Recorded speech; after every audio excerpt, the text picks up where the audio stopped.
Hello viewers, welcome to our channel. నేను మీ చరణ్ పరిమి. కోల్కతా అత్యాచార కేసులో ప్రస్తుతానికి కోర్టులో వాదనలు జరుగుతున్నాయి. ఇందులో రోజుకు ఒక ట్విస్ట్ బయటకు వస్తుంది. ఈ రోజు అయితే మరొక భయంకరమైన ట్విస్టులు అయితే వచ్చాయి. ఈ కేసుకు సంబంధించిన జరుగుతున్న అనేక వివాదాల్లో దాదాపు 23 మంది చనిపోయినట్టుగా లెక్క తేలింది.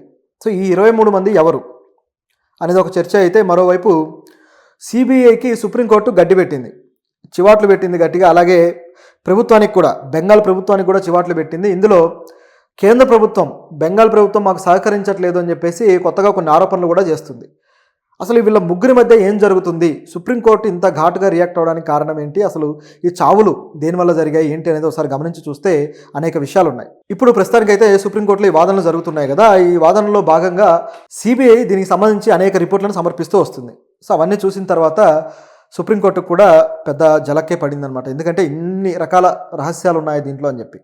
సో ఇది గుర్తించిన తర్వాత ఇప్పుడు ఏం చేశారంటే, సిబిఐని కూడా సుప్రీంకోర్టు పూర్తి స్థాయిలో నమ్మే పరిస్థితి లేకుండా పోయింది. వీళ్ళు మాట్లాడిన దాన్ని బట్టి చూస్తే అలా అనిపిస్తుంది.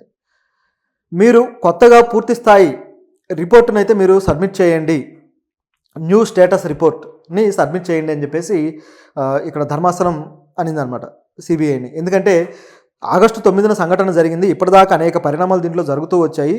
అలాగే పోలీసులు ముందుగా ఈ కేసును డీల్ చేశారు, ఆ తర్వాత సిబిఐ దీన్ని డీల్ చేసింది. సో సిబిఐ డీలింగ్లో అలాగే పోలీసుల డీలింగ్లో కూడా కొన్ని రకాల అనుమానాలు సుప్రీంకోర్టు వ్యక్తం చేసింది. సో ఇందులో కోర్టు ఏమంటుందంటే, అసలు దీనికి సంబంధించిన ఫోరెన్సిక్ రిపోర్ట్స్ కావచ్చు, అలాగే సీసీ ఫుటేజ్లు కావచ్చు, ఇవన్నీ కూడా సిబిఐకి పోలీసులు కరెక్ట్గా సబ్మిట్ చేశారా లేదా అని చెప్పేసి అడిగారు. సో దీంతోపాటు ఆ ఫోరెన్సిక్కి కూడా, సో ఎయిమ్స్కి ఫోరెన్సిక్ రిపోర్ట్ల కోసం, పరీక్షల కోసం ఎయిమ్స్కి పంపించినట్టుగా గవర్నమెంట్ సుప్రీంకోర్టులో సొలిసిటర్ జనరల్ తుషార్ మెహతా గారు అన్నారు. సో అది సిబిఐ అంగీకరించడం ద్వారానే పంపించడం జరిగింది. మొత్తానికి ఆ రిపోర్ట్లు కూడా వచ్చాయి. సో ఇది ఒక వైపు సాగుతూ ఉంటే, మరోవైపు వచ్చేసి ప్రభుత్వాన్ని కూడా గట్టిగా చివాట్లు పెట్టింది. సో ఏమన్నారంటే, ఈ విషయంలో ప్రభుత్వం చాలా నిర్లక్ష్యంగా వ్యవహరించింది, ప్రభుత్వం పారదర్శకంగా లేదు అని చెప్పేసి విమర్శిస్తూ, ముఖ్యంగా ఈ కోర్టు ఏదైతే ఈ పోలీసుల మీద డౌట్ పడిందో ఆ డౌట్ కూడా ప్రభుత్వం వల్లనే ఏర్పడ్డట్టుగా ఈ కోర్టు వ్యాఖ్యానాలు చూస్తే కనిపిస్తుంది. ఎందుకంటే ఈ విషయంలో మంత్రులు, టీఎంసీ మంత్రులు కావచ్చు, టీఎంసీ ప్రభుత్వం కావచ్చు, మాకు సరిగా సహకరించలేదు అని చెప్పేసి కేంద్ర ప్రభుత్వం నుంచి ఒకరు అన్నారనమాట. దాంతోపాటు దీనికి సంబంధించి కపిల్ సిబల్ గారు కూడా ప్రభుత్వం తరపున వాదిస్తూ వచ్చారు. ఆయన అయితే ప్రభుత్వానికి దన్నుగా మాట్లాడారు గతంలో. అయితే అప్పుడు సమర్పించిన ఏవైతే రిపోర్ట్ ఉంటుందో ఆ రిపోర్ట్ని ఇప్పుడు కోర్టు అంగీకరించట్లేదు. గతంలో అయితే డివై చంద్రచూడ్ గారి నేతృత్వంలో ఉన్న ధర్మాసనంకి ఆ రిపోర్ట్ అయితే సమర్పించారు. అయితే ఇప్పుడు ఏం చేశారంటే, ఇది మాకు అనుమానాస్పదంగా ఉంది, ఇంకా రిపోర్ట్ కావాలి అని చెప్పేసి కొత్త రిపోర్ట్ కోసం వీళ్ళు డిమాండ్ అయితే చేయడం జరిగింది.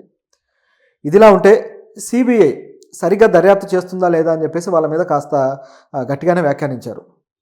ఎందుకంటే సిబిఐ అనేది సెంట్రల్ గవర్నమెంట్ ఆధీనంలో ఉంది, అలాగే స్టేట్ పోలీస్ వచ్చేసి స్టేట్ ఆధీనంలో ఉంది. ఇప్పుడు వీళ్ళ మధ్య సరిగా ప్రభుత్వాలు మధ్య ఉన్న వైరాన్ని వీళ్ళలోకి తీసుకొచ్చేసి ఈ వ్యవస్థను ఉపయోగిస్తున్నారనే అనుమానం అయితే కోర్టుకుంది. కాబట్టి ఈ విధంగా అనడం జరిగింది.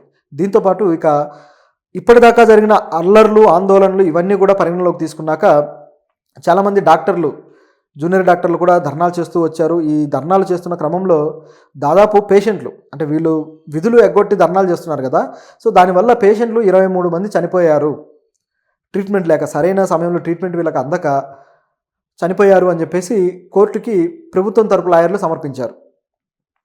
అది చూసిన తర్వాత కోర్టు ఏం చేసిందంటే మరికొన్ని నిర్ణయాలు అయితే పాస్ చేసింది. ఇప్పుడు ఎవరైతే విధుల్లో లేరో, ఎవరైతే డాక్టర్లు ధర్నాలు చేస్తున్నారో వీళ్ళందరినీ కూడా విధుల్లోకి తీసుకోండి, ప్రభుత్వం ఇటువంటి ఆదేశాలు అయితే వాళ్ళకి ఇవ్వాలి. తీసుకున్న తర్వాత వాళ్ళ మీద ఎటువంటి చర్యలు కానీ, ఎటువంటి క్రమశిక్షణ చర్యలు లేకపోతే శిక్షలు విధించడానికి వీల్లేదు అని చెప్పేసి కోర్టు చెప్పింది. ఎందుకంటే వాళ్ళు ప్రజలకు సంబంధించి ఒక మహిళ ఈ విధంగా జూనియర్ డాక్టర్ అత్యాచారానికి గురైతే దానికి సంబంధించి పోరాడుతున్నారు. వాళ్ళ మీద యాక్షన్లు తీసుకుంటా అంటే అది ప్రమాదకరంగా మారుతుంది, సరైనది కూడా కాదు. కాబట్టి యాక్షన్ తీసుకోవద్దని చెప్పేసి కోర్టు చెప్పింది. దీంతోపాటు ఒకవేళ ఎవరైనా విధుల్లోకి రాకపోతే ఖచ్చితంగా రావాలన్న నిబంధనను పెట్టండి, బలవంతంగా అయినా తీసుకోవాల్సిందే అని చెప్పేసి ఆ విధంగా కూడా కోర్టు చెప్పడం జరిగింది. ఇది ఇందులో జరుగుతున్న విషయాలు.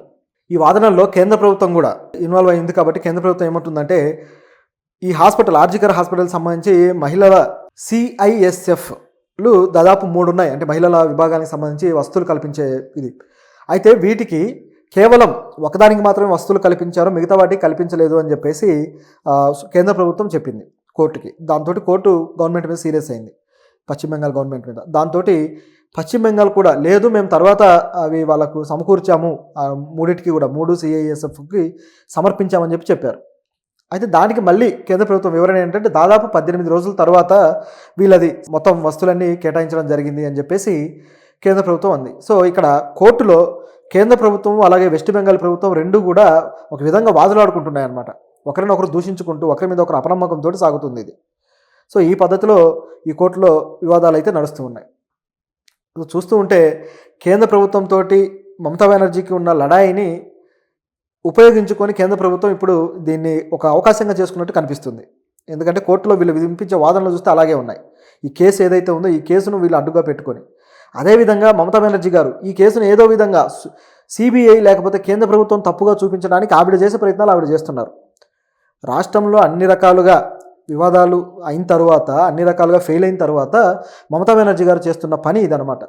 సో ఇటువంటి విమర్శలు అయితే ఆవిడ గట్టిగా ఎదుర్కొంటున్నారు. దీంతోపాటు ఎవరైతే సొలిసిటర్ జనరల్ ఉన్నారో తుషార్ మిశ్రా గారు, సో ఈయనేమంటున్నారంటే ఆల్రెడీ గతంలో ఒక కపిల్ సిబల్ గారు మొత్తం దర్యాప్తు రిపోర్ట్ మొత్తాన్ని సమర్పించడం జరిగింది జస్టిస్ DY చంద్రచూడ్ గారికి, అదేవిధంగా ఆయన ధర్మాసనంలో ఉన్న ఇద్దరు అడ్వకేట్లు సీనియర్ జస్టిస్లు ఉన్నారు. సో వాళ్ళకి సమర్పించడం జరిగింది అని చెప్పి ఆయన చెప్పడం జరిగింది. సో వాళ్ళిద్దరూ వచ్చేసి JB పర్దీవాలా, జస్టిస్ మనోజ్ మిశ్రా వీళ్ళకి సమర్పించారు.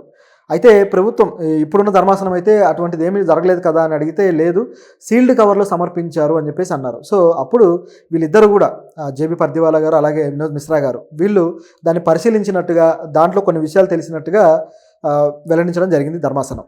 అయితే అవి సరిపోవు, కొత్తగా మళ్ళీ మరో రిపోర్ట్ మీరు ఇవ్వండి అని చెప్పేసి ఇప్పుడు మళ్ళీ డిమాండ్ చేస్తున్నారు. సో దాంతో కొత్త రిపోర్ట్ తయారు చేయడానికి CBI ఇప్పుడు మళ్ళీ గులాలు పడబోతుంది. ఇదంతా ఒకవైపు అవుతుంది. అలాగే ఫోరెన్సిక్ ఏదైతే ఎయిమ్స్కి పంపించారో అది వచ్చిన తర్వాత మరికొన్ని విషయాలను కూడా దీంట్లో పంచుకోవడం జరిగింది. సొలిసిటర్ జనరల్ గారు ఆయన ఏమన్నారంటే ఈవిడ హత్యకు గురైంది అంటే ఈవిడ చనిపోయింది అని చెప్పేసి ఆవిడ మృతదేహం మాకు కూడా 9:30కు వెలుగులోకి వచ్చింది. సో అప్పటికే అక్కడ ఉన్న ఆధారాలను బట్టి చూస్తే ఆవిడ జీన్స్ని తొలగించడం, అలాగే లోదుస్తుల్ని తొలగించడం, ఆవిడ అర్ధనగ్నంగా ఉంది, అలాగే శరీరం మీద కొన్ని గాయాలు కూడా ఉన్నాయి, ఇదంతా కూడా ఫోరెన్సిక్ రిపోర్ట్లో మెన్షన్ చేస్తున్నారు అని చెప్పేసి ఆయన చెప్పడం జరిగింది. సో ఈ విధంగా ప్రభుత్వము అలాగే ఈ విధంగా కేంద్ర ప్రభుత్వము అలాగే రాష్ట్ర ప్రభుత్వము అదేవిధంగా CBI వీళ్ళ ముగ్గురి మధ్యలో ఎడతెగని వాదన, ఎడతెగని లడాయి అయితే జరుగుతూ ఉంది. ఈ కేసు అనేది వీళ్ళ ముగ్గురి పరువును బజార్కిచ్చేలాగా ఉంది. ఎందుకంటే ప్రభుత్వాలు ప్రజల విషయంలో చిత్తశుద్ధిగా పనిచేయట్లేదు, చాలా కేర్లెస్గా ఉన్నారు అనే దానికి ఇది ఒక ఎగ్జాంపుల్.